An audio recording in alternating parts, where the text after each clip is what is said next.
거룩하신 하나님 아버지, 은혜를 감사드립니다. 이 아침 시간에 우리를 부르셨사오니 말씀을 따라 기도의 자리로 나아갑니다. 우리의 모든 것들이 내려놓아지게 하시고 오직 주의 말씀을 우리의 심령에 새기는 귀한 시간이 되게 하옵소서. 예수님 이름으로 기도드립니다. 아멘. 찬송가 263장 하나님께 찬양드립니다. 이 세상 험하고 나비로 약하나 늘 기도 힘쓰면 큰 권능 얻겠네. 주의 은혜로 대속받아서 피와 같이 붉은 죄 논같이 이겠네. 주님의 권능은 한없이 크오니 돌 같은 내 마음 곧 녹여주소서. 주의 은혜로 대속받아서 피와 같이 붉은 죄 눈같이 이겠네. 내 마음이 약하여 늘 넘어지오니 주 예수 힘주사 굳세게 하소서. 주의 은혜로 대속받아서 피와 같이 붉은 죄 논같이 이겠네. 죄 사함 받은 후 새 사람 되어서 주 앞에 서는 날 늘 찬송하겠네. 주의 은혜로 대속받아서 피와 같이 붉은 죄 논같이 이겠네. 아멘.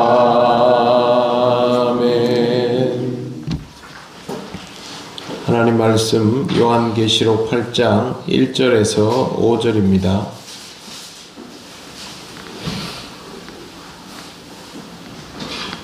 신약 406쪽입니다. 1절부터 5절까지 한 절씩 교독하겠습니다. 일곱째 인을 떼실 때 하늘이 반시간쯤 고요하더니 하나님 앞에 일곱 천사가 서 있어 일곱 나팔을 받았더라. 또 다른 천사가 와서 제단 곁에 서서 금 향로를 가지고 많은 향을 받았으니 이는 모든 성도의 기도와 합하여 보좌 앞 금 제단에 드리고자 함이라. 향이 성도의 기도와 함께 천사의 손으로 껴 하나님 앞으로 올라가는지라. 같이 읽겠습니다. 천사가 향로를 가지고 제단에 불을 담아다가 땅에 쏟음에 우레와 음성과 번개와 지진이 나타나더라. 아멘. 네, 오늘 말씀은 일곱째 인입니다. 예수님의 재림 이전에 말세 대환란에 나오는 3대 7중 재앙 중에 첫 번째 재앙에서 일곱 번째 마지막 기사입니다. 어린 양 예수 그리스도께서 일곱째 인을 떼실 때 하늘이 반시간 동안 고요했다라고 되어 있습니다. 문자적으로 해석해도 30분 정도의 시간을 의미하는데 긴 시간이라기보다는 좀 짧은 시간이라고 볼 수가 있습니다. 우리말로는 잠시라고 그렇게 해석할 수도 있습니다. 찰나는 아니죠. 일정하게 짧은 시간을 뜻합니다. 실제로 여기에 나오는 이 반시간이라는 말은 예루살렘 성전에서 아침 제사 때 향을 드리는데 걸렸던 제의적인 시간과 사실상 동일합니다. 우리가 어제까지 읽었던 말씀을 보면 하늘에서 흰옷을 입은 성도들이 찬미를 하고 천사들이 거기에다가 화답을 하고 굳이 말하면 이제 소음이 굉장히 높았던 것이죠. 그렇게 높은 소리가 계속 있다가 갑자기 정적이 흐르게 되는 그런 상황을 뜻합니다.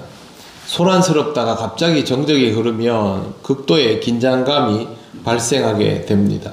그리고 2절을 보시면 내가 봄에 하나님 앞에 7 천사가 서 있어 7 나팔을 받았더라. 여기에서 7 천사가 받은 나팔을 살핑게스라고 부릅니다. 굉장히 이게 길다하게 생긴 이 나팔이고, 영화 같은 데 보면 나팔 중에 높은 음을 내는 나팔이 있습니다. 이제 뭘 시작할 때 하는 그런 높고 아주 날카로운 소리를 내는 그런 나팔인데요. 이 소리가 이제 들리게 되는 것이죠.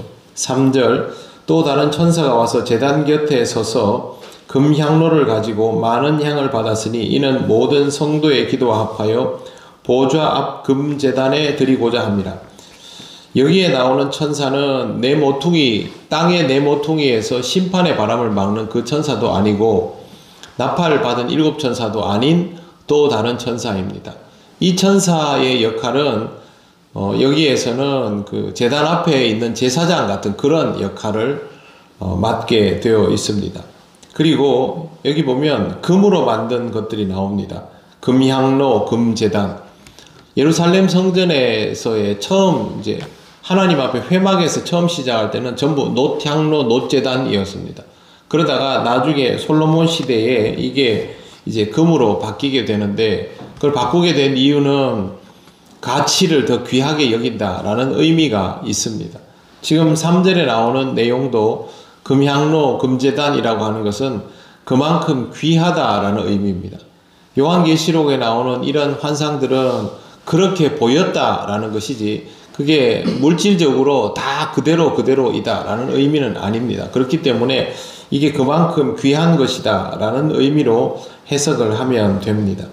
그 다음에 이 향로에서 향을 받은 것은 금제단 앞에 성도의 기도와 합하여 올려드리려고 그렇게 받은 것입니다. 4절을 보시면 향연이 성도의 기도와 함께 천사의 손으로부터 하나님 앞으로 올라가는지라.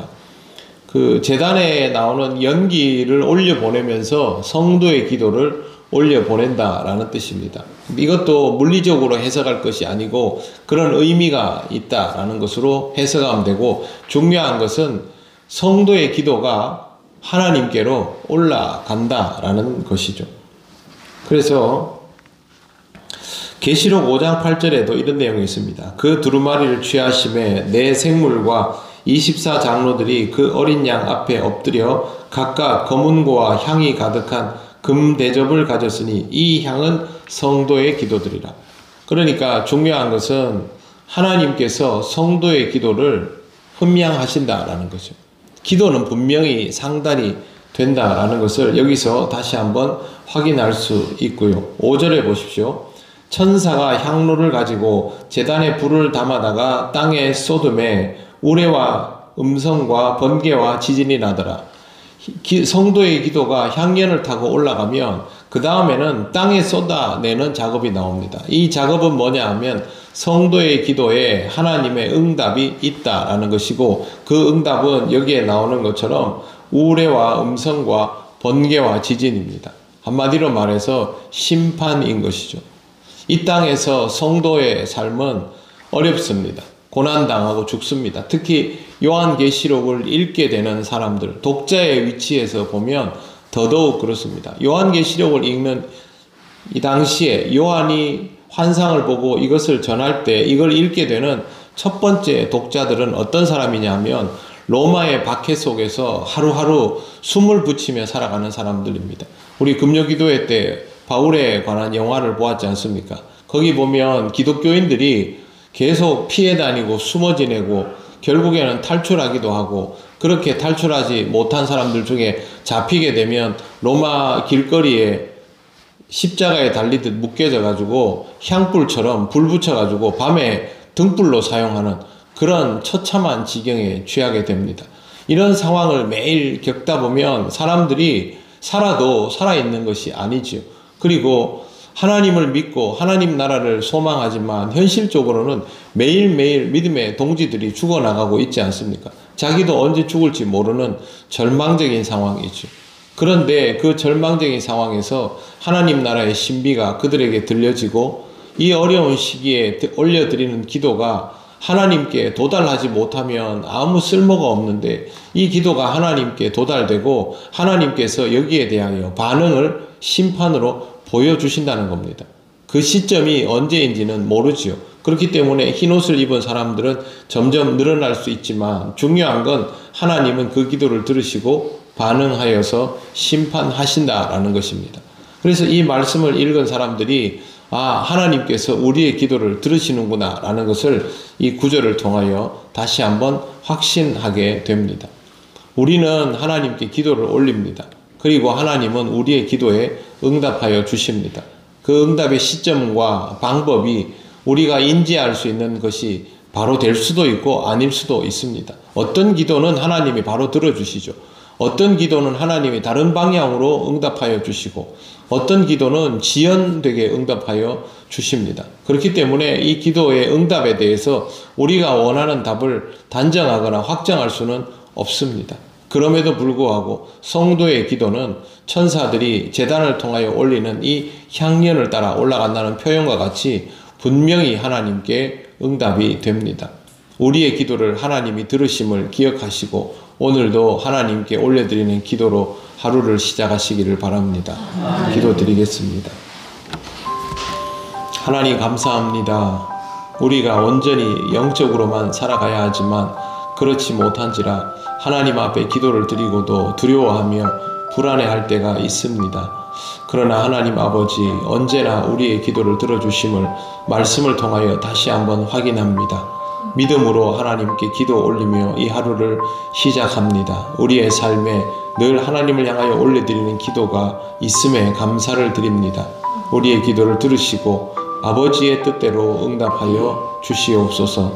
감사드리며 예수님 이름으로 기도드립니다. 아멘. 하늘에 계신 우리 아버지, 아버지의 이름을 거룩하게 하시며 아버지의 나라가 오게 하시며 아버지의 뜻이 하늘에서와 같이 땅에서도 이루어지게 하소서. 오늘 우리에게 일용할 양식을 주시고 우리가 우리에게 잘못한 사람을 용서하여 준 것 같이 우리 죄를 용서하여 주시고 우리를 시험에 빠지지 않게 하시고 악에서 구하소서. 나라와 권능과 영광이 영원히 아버지의 것입니다. 아멘.